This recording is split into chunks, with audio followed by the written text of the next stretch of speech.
अस्सलाम वालेकुम नाजरीन, अवामी तराजुल के नए ब्लॉग के साथ मैं हूं खालिद भट्टी। आज के इस ब्लॉग में हम बात करेंगे लद्दाख में होने वाले मुजाहरों के हवाले से, जो कि एहतजाज बहुत देर से जारी था, लेकिन ये एहतजाज कल जो है पुरतशद्दुद मुजाहरों में तब्दील हो गया। उसके बाद इंडिया की जो काबस हुकूमत है उसने जो है वो कर्फ्यू लगा दिया वहाँ, और कर्फ्यू के बावजूद हालात जो हैं वो वहाँ कशीदा हैं।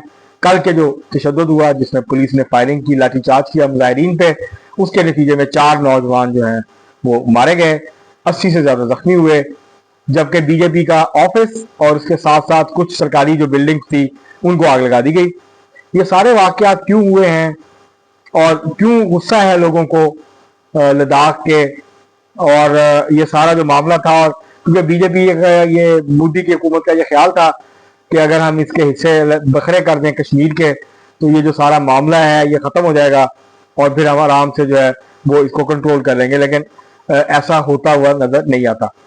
लद्दाख की क्या अहमियत है इंडिया के नज़दीक, इंडिया के लिए फौजी लिहाज से, तस्वीराती हिसाब से, स्ट्रेटेजिक एतबार से, और इस सारे मामले के ऊपर जो है वो आज के इस व्लॉग में हम बात करेंगे। इससे पहले कि हम आगे बढ़ें, आपको तफसीलात फराहम करें, आपसे गुजारिश है कि आप अपना हमारा चैनल जो है उसको सब्सक्राइब कर लें। आपको व्लॉग पसंद है इसको शेयर करें, लाइक करें और महज़ब अंदाज से अपनी राय का इज़हार करें। बेल आइकन को दबा दें, टल्ली जरूर करा दें। अब हम बढ़ते हैं अपने आज के मौजूद की तरफ। लद्दाख जो है वो मकबूजा जम्मू कश्मीर का एक हिस्सा रहा है। जब रियासत जम्मू कश्मीर जो है, जो कि इंडिया के कब्जे में है, तो उसकी एक खसूसी हैसियत थी आइन के तहत, और उसको एक रियासत का दर्जा जो है वो हासिल था। तो ये 3 रीजन बुनियादी तौर पर, जो इंडियन मकबूजा कश्मीर है उसके अंदर 3 रीजन हैं बुनियादी तौर पर कश्मीर में। एक वादी कश्मीर, जहाँ पे मुसलमानों की वाज़ेह अक्सरियत है, 90% के करीब मुसलमान है। उसके बाद है जम्मू, जहाँ हिंदू मेजॉरिटी है, सिख भी बड़ी तादाद में, मुसलमान भी हैं, लेकिन हिंदू मेजॉरिटी है जम्मू। और तीसरा रीजन जो है वो लद्दाख। तो इंडिया ने ये किया कि उन 2019 में रीऑर्गेनाइजेशन ऑफ जो है वो जम्मू कश्मीर के नाम पे जम्मू कश्मीर को अलग कर दिया, उसको जो है वो उसकी जो खसूसी हैसियत थी वो ख़त्म कर दी, जो तहफ़्फ़ुज़ हासिल था वो ख़त्म कर दिया, 370 35A ख़त्म कर दिए। लेकिन ये जो जम्मू और कश्मीर है, यहाँ पर एक जो है वो असेंबली मौजूद है, और लोगों ने वहाँ उसका इंतखाब किया। लेकिन जो लद्दाख था उसको यूनियन टेरिटरी करार दे दिया गया, और वो अब बराह रास्त मरकजी जो हुकूमत है इंडिया की उसके अंडर है, और उसकी जो सूबाई हैसियत थी वो ख़त्म कर दी गई। तो 2021 से लेह में भी, जो कि लद्दाख का सबसे बड़ा शहर है और जो बुद्ध आबादी है उसका बड़ा हिस्सा है वहाँ पे, वो रहते हैं वहाँ पे।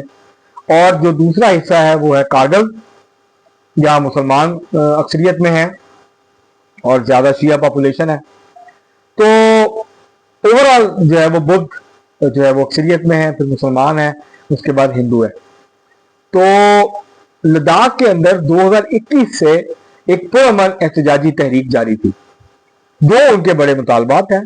एक ये कि उनको रियासत का दर्जा दिया जाए इंडिया के आइन के तहत। दूसरा मुतालबा यह है कि वहां 10 के करीब कबाइल, इंडिजिनस कबाइल हैं, ट्राइबल लोग हैं, और इंडिया की जहां जिन जिन रियासतों में इंडिजिनस ट्राइबल लोग हैं उनको ऑटोनॉमी हासिल है और उनको अंदरूनी खुद मुख्तारी हासिल है, वो अपने तौर तरीकों के साथ जिंदगी गुजारते हैं। ये उनका मुतालबा है कि इनको जो है वो 6 शेड्यूल उसको कहते हैं, 6 शेड्यूल जो है वो डिक्लेयर किया जाए, ताकि उनको तहफ़्फ़ुज़ मिले, वो अपने जो रस्म रिवाज है, जुबान है, बाकी चीज़ें हैं, उसका वो तहफ़्फ़ुज़ कर सकें। तीसरा उनकी जो डिमांड है जो है रियासत के अलावा, वो ये है कि जो जॉब्स हैं वो उनको दी जाएं, और जो जबर है और जो बाकी चीज़ें हैं उनको ख़त्म किया जाए। तो ये एक दरीना चल रहा था, 2021 से पुरअमन एहतजाज चल रहा था।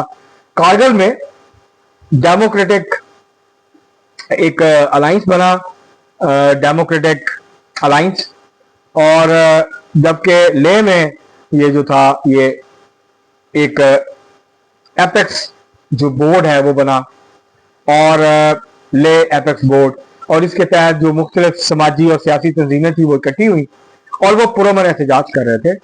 उसमें भूख हड़ताल थी, उसमें एहतजाजी मुजाहरे थे, लेकिन इंडिया की हुकूमत ने यह वादा किया था कि वो मुज़ाकरात करेंगे और फिर मुज़ाकरात के नतीजे में इन मसाइल को हल करने की कोशिश करेंगे। जो सियासी कारकुन या समाजी कारकुन थे वो तो पुरअमन तरीके से भूख हड़तालों के जरिए, दूसरे जो स्ट्रगल के तरीके हैं उसके जरिए से अपना एहतजाज जो है उसको आगे बढ़ा रहे थे। लेकिन जब इसमें नौजवानों की एंट्री हुई और जब इंडिया ने इनकार किया और ताकत का इस्तेमाल करना शुरू किया, तो फिर जो नौजवान थे उनकी एंट्री हुई, स्टूडेंट्स की एंट्री हुई। और ये ज़हन में रखिए कि इंडिया में नौजवानों के अंदर जो बेरोजगारी की शरह है वो 14% के करीब है, जबकि जो लद्दाख है यहाँ ये 27% है। इससे आप अंदाजा लगा सकते हैं कि नौजवानों में कितनी फ्रस्ट्रेशन और गुस्सा है जॉब्स न मिलने की वजह से। क्योंकि मसला ये था कि लद्दाख से ज्यादातर लोग जॉब्स करने जाते थे जम्मू और कश्मीर में, खास तौर पे जब सेब का मौसम होता है, जब जाफरान का मौसम होता है, जब फसलें और सब्जियां और जो बागात हैं उनकी कटाई का मौसम होता है, फल और सब्जियां काटी जाती हैं और दीगर फसलें, तो उस वक्त ये लोग बड़ी तादाद में वहां काम करने जाते थे। उसके अलावा जब टूरिस्ट सीजन होता है गर्मियों में कश्मीर में, तो वहां पर भी इन लोगों की तादाद जाती थी, नौजवानों की होटल्स में और गेस्ट हाउसेज, और वहां पे ये काम करते थे ड्राइवर्स के तौर पर दीगर। अब वो वहां उनका जाना सिलसिला बंद हो गया क्योंकि उसको अलहदा कर दिया गया, इसको अलहदा कर दिया गया। जो तकसीम हुई जम्मू कश्मीर की, इंडियन हेल्थ जम्मू कश्मीर की, उसकी वजह से बहुत सारे मसाइल जो हैं वो लद्दाख के लोगों के लिए पैदा हुए। लद्दाख बहुत अहम है इंडिया के लिए क्योंकि चीन के साथ उसकी 3 सरहद है यहाँ और डिस्प्यूटेड एरिया है। चीन का क्लेम है ये हमारा है, इंडिया का क्लेम है ये हमारा है, और अब तक कई दफा इनके आपस में सरहदी झड़पें हो चुकी हैं चीन और इंडिया की।